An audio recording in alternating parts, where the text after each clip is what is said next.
O Politizando com Érica Barbosa vai falar para você sobre a educação no Brasil.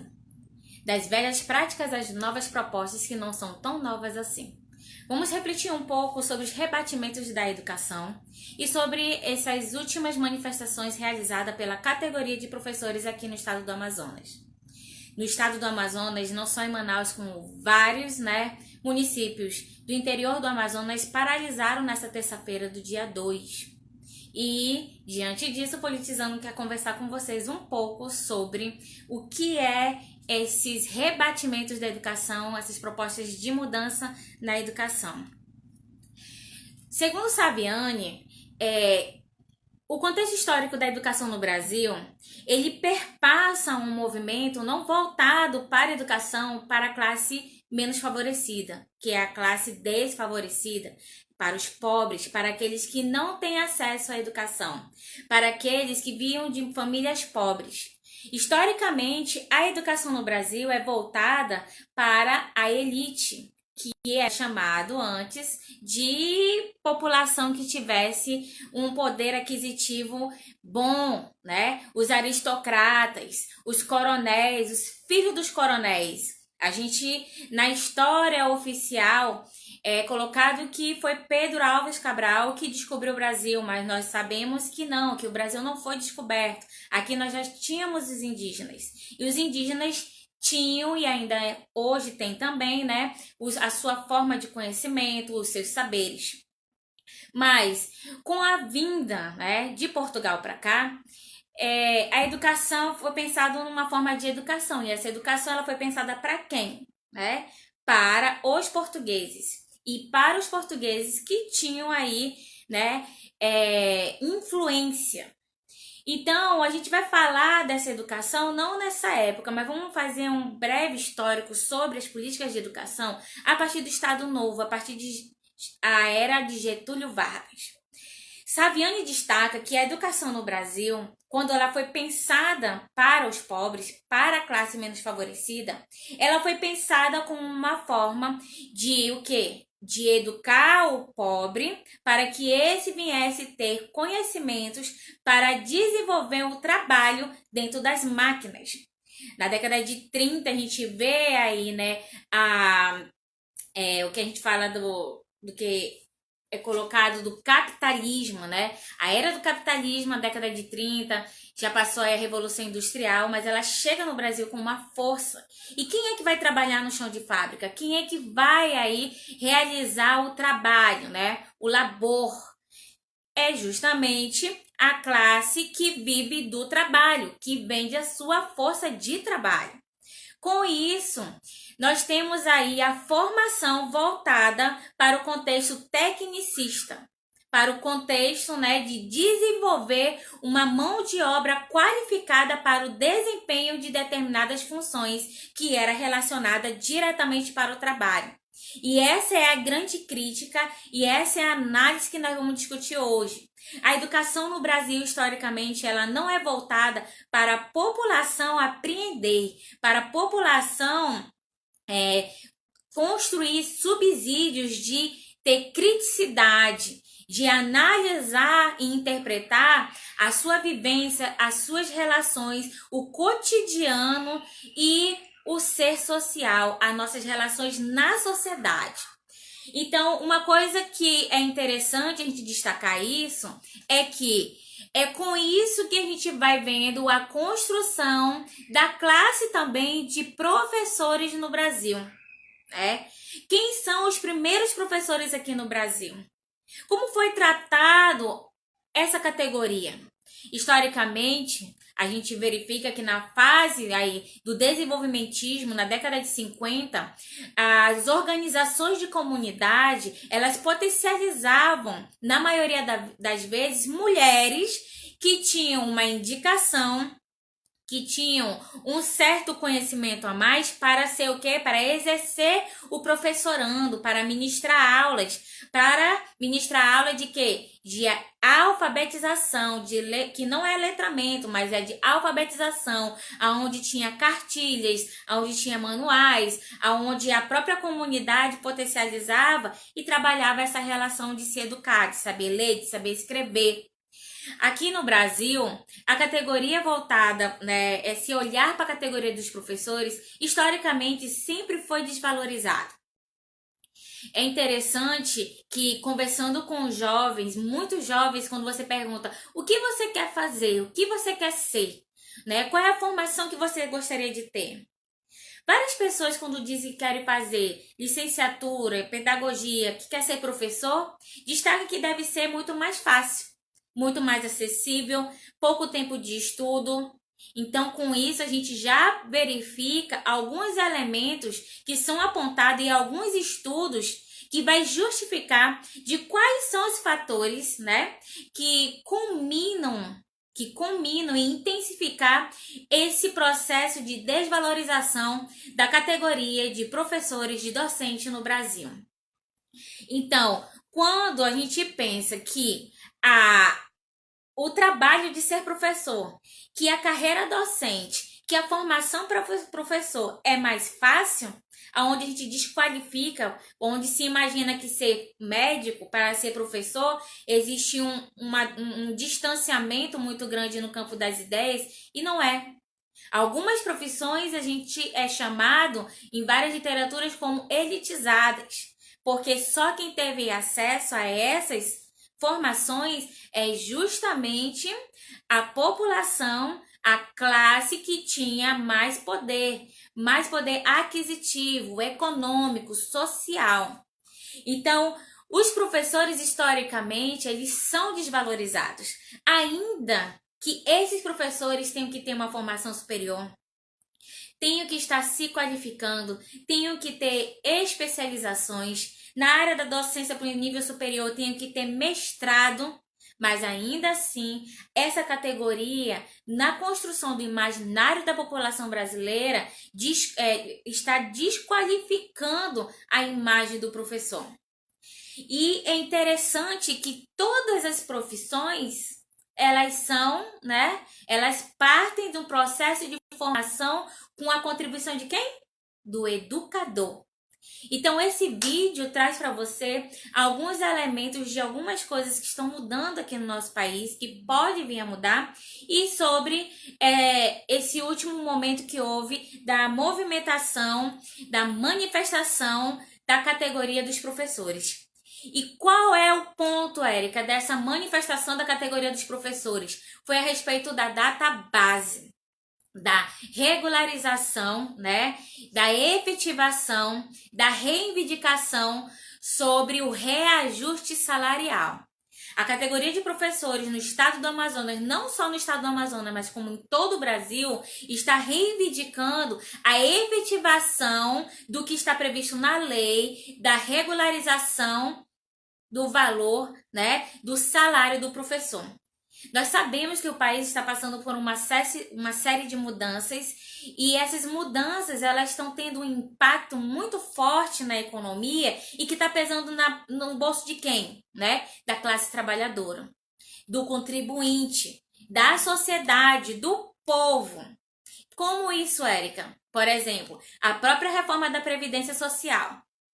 Quando você analisa a proposta da reforma da Previdência Social, que ainda está sendo discutida, que ainda vai entrar aí novamente para votação, você verifica que vários elementos, vários pontos dessas propostas pesam no bolso de quem? Pesa no bolso da população brasileira, principalmente daqueles mais pobres, principalmente das categorias de trabalhadores, como a do professor.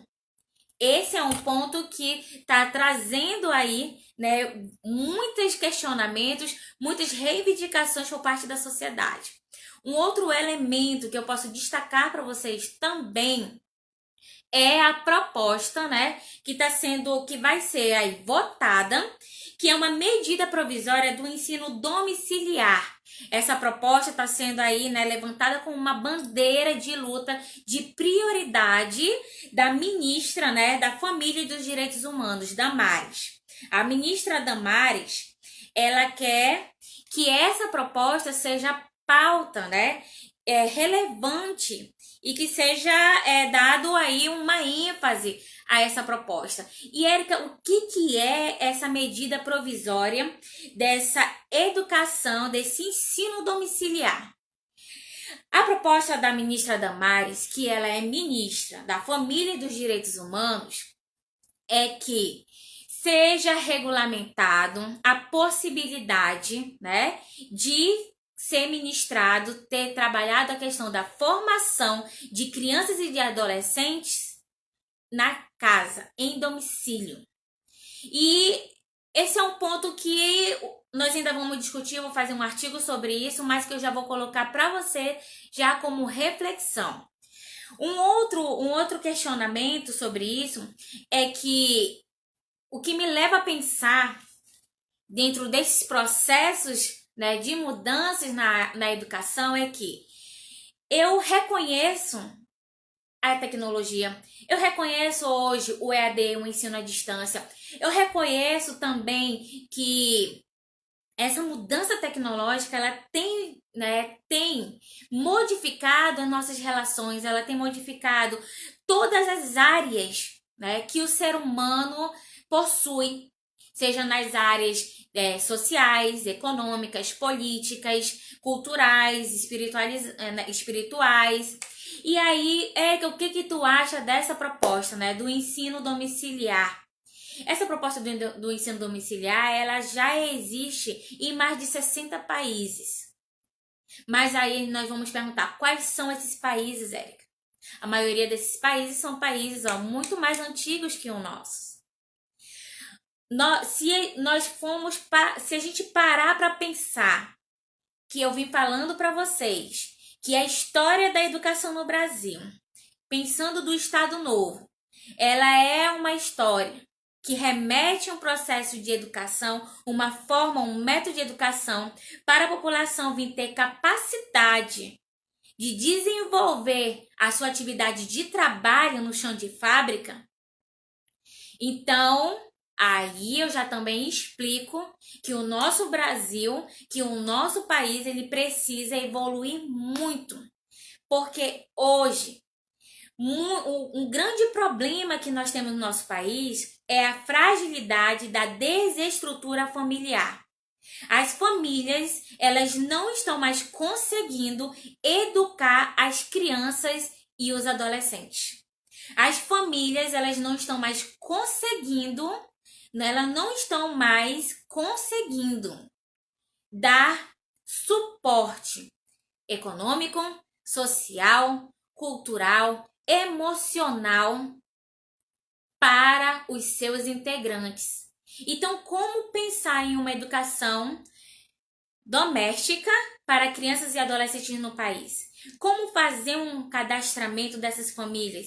Se a gente já tem tanto problema quando se fala em o quê? Em Bolsa Família, em política de transferência de renda, onde grande parte da população não sabe o que é uma política de transferência de renda e acha que o Bolsa Família é esmola. O Bolsa Família não deveria ser esmola, mesmo porque o Bolsa Família é uma concessão de transferência de renda daquilo que eu e você pagamos e que é garantido pela Lei Orgânica de Assistência Social e pela assistência social na política de assistência social brasileira.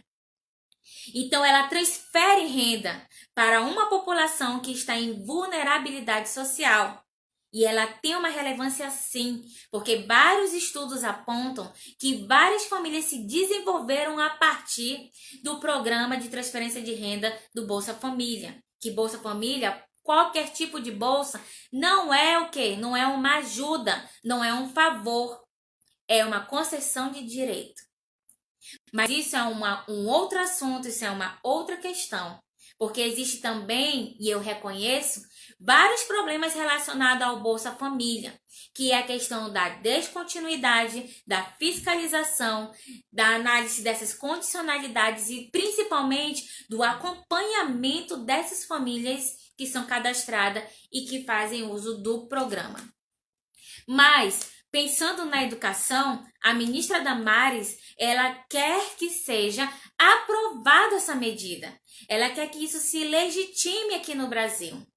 Mas será que as famílias brasileiras têm capacidade de educar? E quando eu falo de educar, eu estou dizendo não de uma educação doméstica, mas de uma educação formal, de uma educação dentro de métodos, dentro de uma educação formalizada dentro dos seus lares?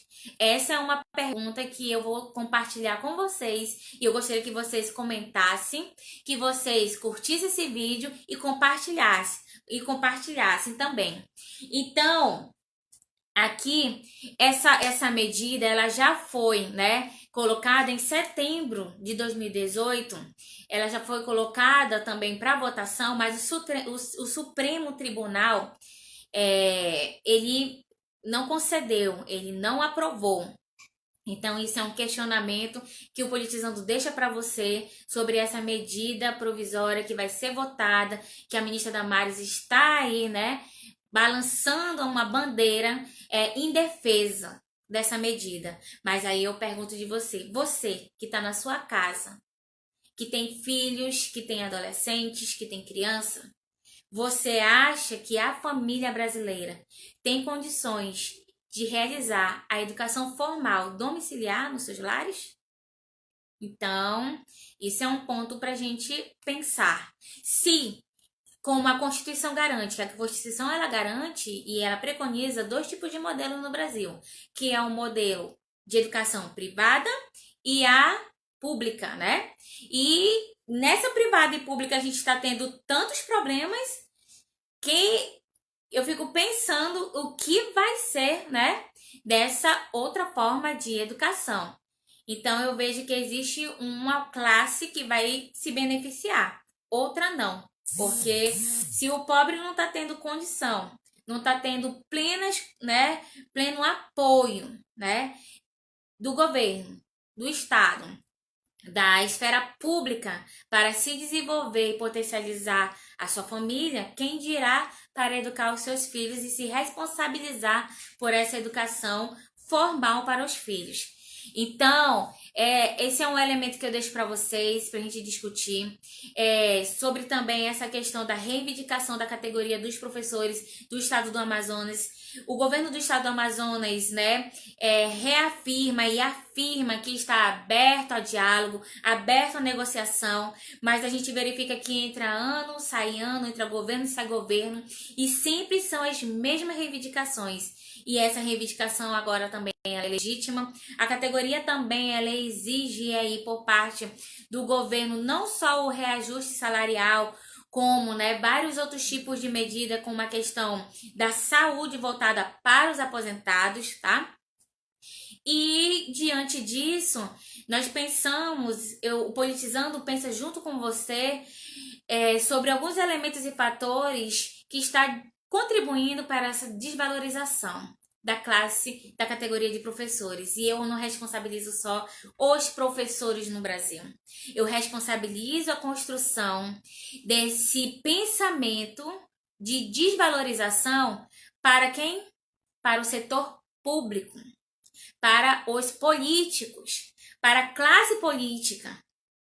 Porque se há uma acentuação nessa questão da desvalorização que se dá porque a população, as famílias não estão satisfeitas com o modelo educacional, com as condições que a educação está no Brasil, isso não é apenas culpa dos educadores. Isso é culpa de quem? Das políticas públicas de educação, não só de educação.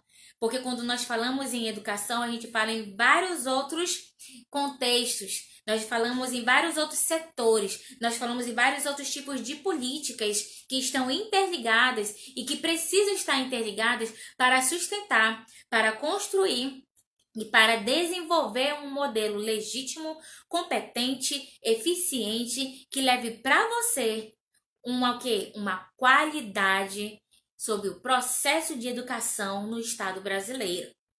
Então, um outro fator também que contribui bastante para essa construção de desvalorização são os interesses também da classe política, É, porque quando se fala em os problemas que desagam dentro da sala de aula, é fácil a gente analisar e culpabilizar e trazer respostas pontuais. Mas analisar o contexto histórico é tentar correlacionar o conjunto de problemas que estão ocasionando esses problemas que são legítimos na educação. São poucas pessoas que conseguem fazer isso. E as informações, seja oficiais ou seja pelas redes sociais, elas não estão contribuindo para que eu e você analise de uma forma profunda essas implicações.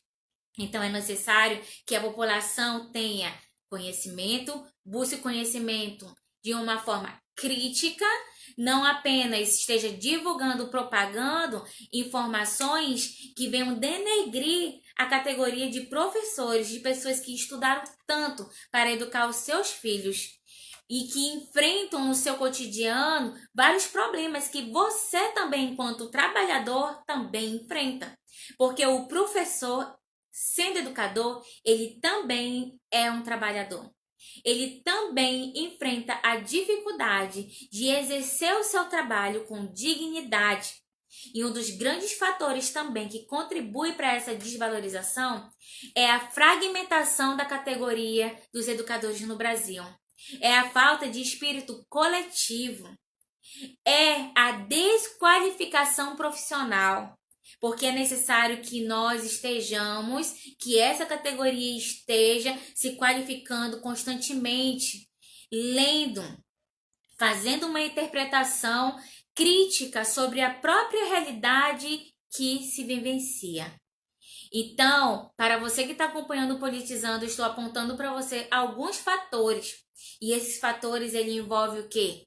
A esfera governamental, a sociedade e a própria categoria. Então, a comunidade, ela deve discutir sobre esses problemas. Os pais, eles devem participar dos conselhos de educação na sua comunidade, na sua região, no seu estado. A população, ela deve acompanhar o desenvolvimento educacional dos seus filhos, mas também discutir sobre em que situação o trabalhador, o professor, está exercendo a sua força de trabalho para educar os seus filhos. Então, retomando aqui, caiu a conexão. Então, eu falo para vocês, a gente finaliza aqui já falando sobre esse tema do processo de educação, esses rebatimentos. Então, existem alguns pontos que nós não podemos deixar de não acompanhar, que é essa medida provisória sobre a educação domiciliar, que é uma proposta da ministra Damares, que ela é ministra, né, da Família e dos Direitos Humanos. Mas existem essas implicações que eu falei para vocês. E como vai ser essas avaliações? Como vai ser essa questão do conteúdo? A ministra fala que o responsável que iria ficar e que vai ficar sobre essa situação seria e será, né, se for aprovado, o Ministério da Educação. E aí eu fico pensando, né? A ministra Damares, ela é da área de Família e dos Direitos Humanos. E aí ela vem com uma proposta dessa que deveria ser de competência do Ministério da Educação. Mas isso não significa que não implicaria que ela não tem condições também de fazer isso, porque quando se fala em família e direitos humanos, né, isso é muito amplo, mas que eu acho que vai ser um grande desafio, muito grande mesmo. Eu mesma não consigo, né, imaginar ainda no Brasil essa realidade se concretizar. Porque a gente verifica que muitas famílias hoje, porque que a educação, o ensino das escolas militares, eles cresceram e tiveram força nesses últimos anos no Brasil. É porque a família, ela não está conseguindo educar os seus filhos. A família, ela não está conseguindo dar limite. A família não está conseguindo dar continuidade para educar os filhos. E aí, acham que colocando no colégio militar, isso vai ser a solução. que o colégio militar vai doutrinar, vai educar, vai dar toda um suporte que essa família deveria ter dado. E não é assim, né? Porque a educação, ela é responsabilidade do Estado, da sociedade, da família e da comunidade. Então, quando a gente fala em educação, a gente fala que existem várias formas de aprendizado. Nós falamos que existem vários saberes. Então, nem toda criança vai ter uma habilidade, vai se desenvolver igual a outra. Então, tem crianças que vão se adaptar muito bem numa escola militar, que consegue dar continuidade, que consegue se desenvolver muito bem, mas outras nem tanto, porque outras têm vários outros tipos de saberes. Existem outros tipos de inteligências, que a gente chama de inteligências múltiplas. Tem pessoas que aprendem de uma forma, tem pessoas que aprendem de outra. E levar em consideração esses métodos é extremamente importante. Por isso que existem vários tipos de aprendizagens, vários tipos de métodos para realizar a aprendizagem. Então, dessa forma, quando você escolhe uma escola, você tem que escolher uma escola que ela vá de contra, né? O quê? A forma de ensino e de quê? E de conhecimento e de saber e de construção, seja ela social, cultural e espiritual. Por isso tem pessoas que colocam os filhos numa escola que é de cunho católico, que é batista, que é uma escola construtivista, que é uma escola... Existem vários tipos. Então, dessa forma, esse vídeo ele é justamente para a gente pensar um pouco, refletir um pouco sobre esses dilemas que a educação vem passando no país, e repensar um pouco sobre a categoria dos professores que vem sofrendo enquanto categoria, porque não é reconhecida e que precisa, sim, de reconhecimento, de apoio da comunidade, de apoio da sociedade, para que a gente possa aí dar continuidade a uma educação que você almeja, que é uma educação de qualidade. Então, que os políticos, que a classe política do nosso país, assim como ache relevante, né, aprovar e fazer um reajuste salarial para si, como foi feito, né, da categoria dos políticos, que aumentaram seus salários, assim como também o judiciário, né, teve aprovação dos reajustes salarial, também a categoria de professores e outras categorias no nosso Brasil merece também esse reajuste. Então, você que é trabalhador, você que está assistindo esse vídeo, levante sua bandeira. Lute pelos seus direitos. Busque pelo seu reajuste. Nós também vamos ter, já está saindo nas redes sociais, aí, uma possível greve, né, da polícia militar. Então, a gente verifica que são várias categorias que estão lutando pela database e que é um direito legítimo, garantido em lei, e que você que está aí acompanhando Politizando, curte a página, compartilha e deixe sua opinião. Eu deixo um forte abraço para vocês e até o próximo vídeo para a gente discutir sobre vários outros temas.